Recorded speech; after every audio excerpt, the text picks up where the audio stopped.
Alors, la crise du Covid-19, crise sanitaire, a entraîné une crise économique qui a elle-même généré une crise énergétique.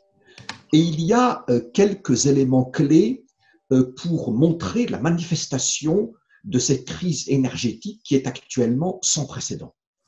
Le premier point, c'est la baisse, la forte baisse, la chute de la consommation mondiale d'énergie au cours du premier semestre 2020 et plus particulièrement au cours du second trimestre 2020.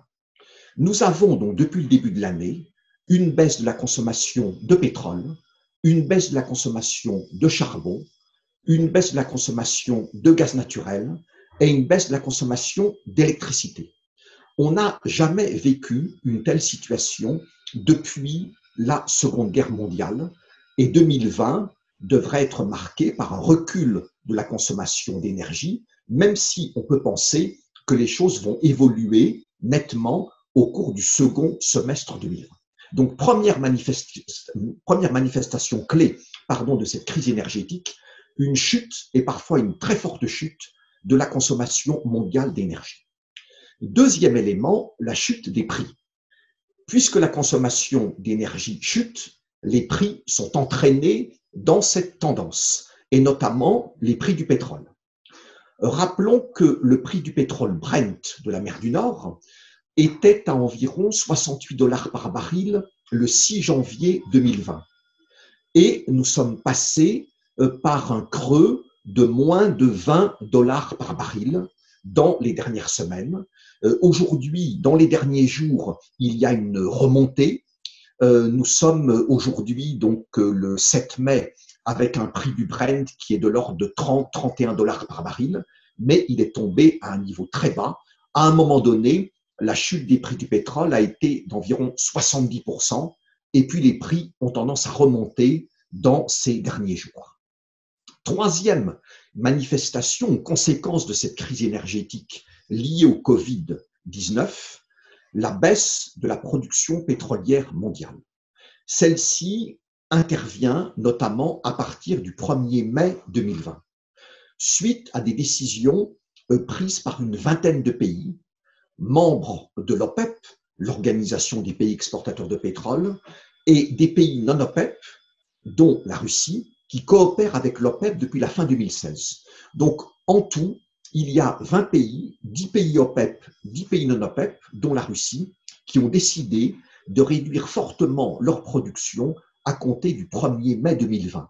Et sur la période mai-juin 2020, ces pays se sont engagés à réduire d'environ 10 millions de barils par jour leur production, en sachant qu'en 2019, la production pétrolière mondiale était de 100 millions de barils par jour. Jamais l'OPEP n'a décidé une réduction de production d'une telle ampleur. Donc, il y a ces 20 pays, 10 pays OPEP, 10 pays non OPEP, mais il y a d'autres pays dont la production a déjà commencé à diminuer, notamment les États-Unis.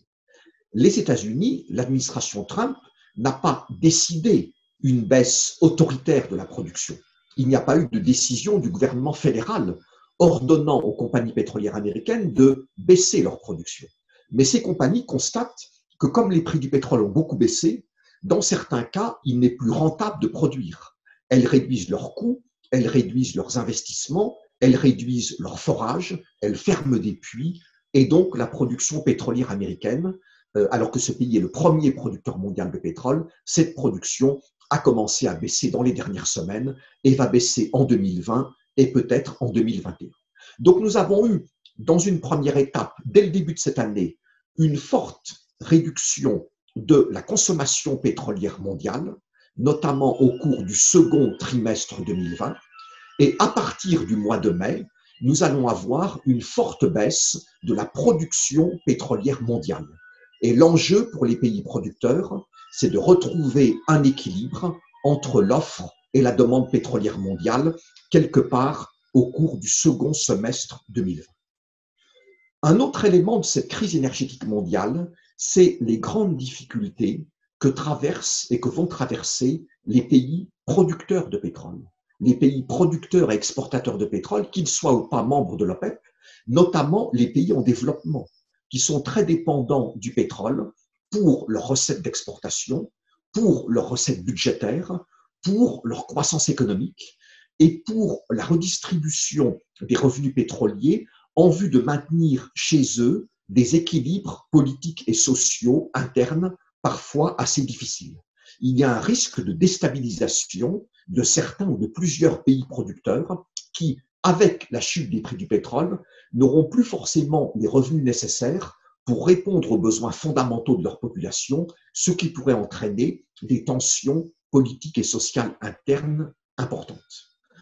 Un autre élément de cette crise, c'est les difficultés pour l'industrie pétrolière mondiale, donc les compagnies pétrolières.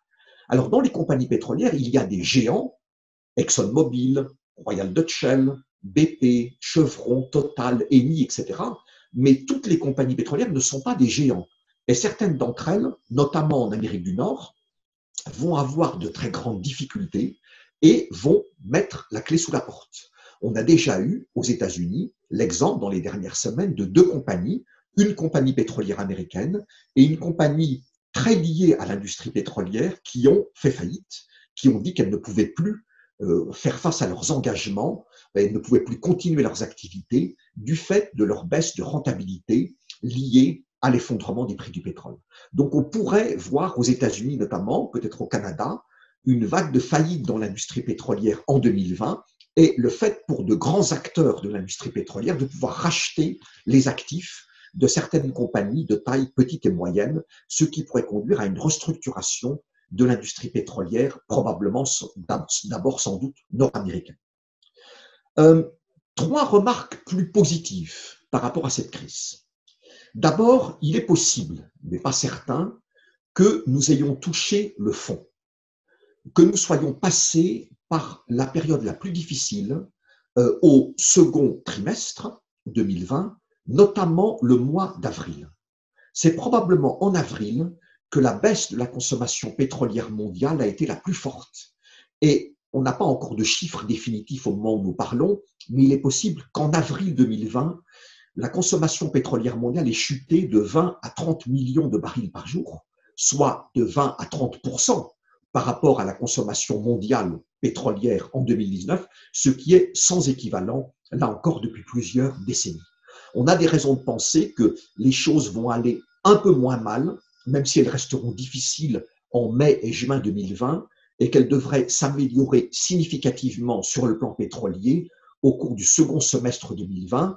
En effet, les gouvernements ne peuvent pas continuer pendant très longtemps à maintenir des milliards de personnes dans des situations de confinement. On le voit fin avril, début mai, mi-mai, fin mai. Plusieurs pays lèvent les mesures de confinement ou en tout cas assouplissent les mesures de confinement.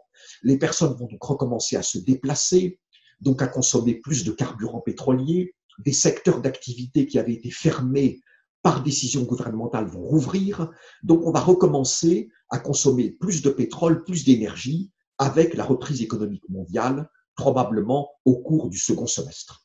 Évidemment, c'est dans l'hypothèse où il n'y aura pas à nouveau des confinements, par exemple à l'automne, et c'est un scénario qu'il ne faut pas écarter, compte tenu du fait que la crise pétrolière et énergétique dont nous parlons est au départ causée par une crise sanitaire, et que le Covid-19 n'a pas disparu, il n'est pas parti sur une autre planète. Mais en l'absence, et ce n'est pas une certitude, de nouvelles phases de confinement dans les mois qui viennent, on peut penser que le secteur pétrolier, le secteur énergétique est passé par la période la plus difficile au second trimestre, notamment au mois d'avril.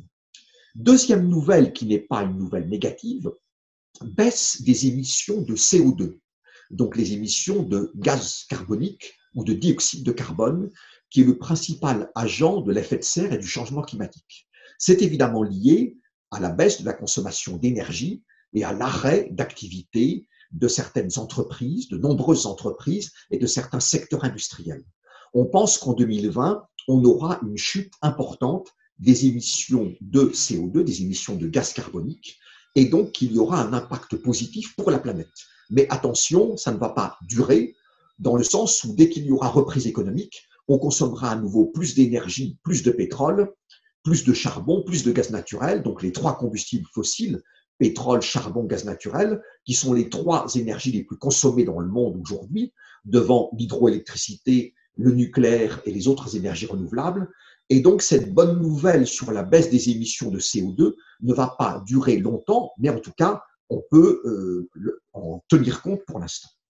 Et puis, une troisième et dernière, pour l'instant, bonne nouvelle, c'est que au milieu de cette crise énergétique qui a frappé le pétrole, le charbon, le gaz naturel, donc les trois énergies fossiles, qui a frappé aussi la consommation d'électricité, qui a chuté du fait des mesures de confinement, de restrictions, d'arrêt d'activité d'entreprise, de secteur économique, etc. On constate que, à ce jour, les énergies renouvelables continuent à se porter assez bien. La production d'énergie renouvelable n'a pas baissé dans cette crise liée au Covid-19 depuis le début de l'année. C'est donc une année qui permettra de voir monter dans la production et la consommation d'électricité la part des énergies renouvelables, notamment l'énergie solaire et l'énergie éolienne. Alors attention, il ne faut pas en déduire que tout va bien pour les énergies renouvelables, car on sait que la Chine est le premier producteur et le premier exportateur de panneaux solaires, et qu'évidemment, il y a eu des problèmes pour les entreprises en Chine, y compris dans ce secteur-là, que la Chine livre des équipements que l'on utilise aussi pour l'énergie éolienne. Donc, il y a un problème par rapport à l'impact de la crise sur les chaînes de valeur industrielle au niveau mondial, notamment à partir de la Chine, que l'on appelle souvent l'atelier du monde ou l'usine du monde, et c'est pour partie vrai également pour les énergies renouvelables. Mais pour l'instant, au moment où nous parlons, au mois de mai, les énergies renouvelables tirent assez bien leur épingle du jeu au milieu de cette crise pétrolière et énergétique qui frappe donc les trois plus grandes énergies dans le monde, pétrole, charbon, gaz naturel, et aussi l'électricité, mais à part la partie électrique venant des énergies renouvelables. Donc voilà un petit peu où nous en sommes pour l'instant dans les conséquences énergétiques de cette crise sanitaire qui a ensuite généré une crise économique qui elle-même a eu un impact très fort, principalement négatif, sur le secteur mondial de l'énergie.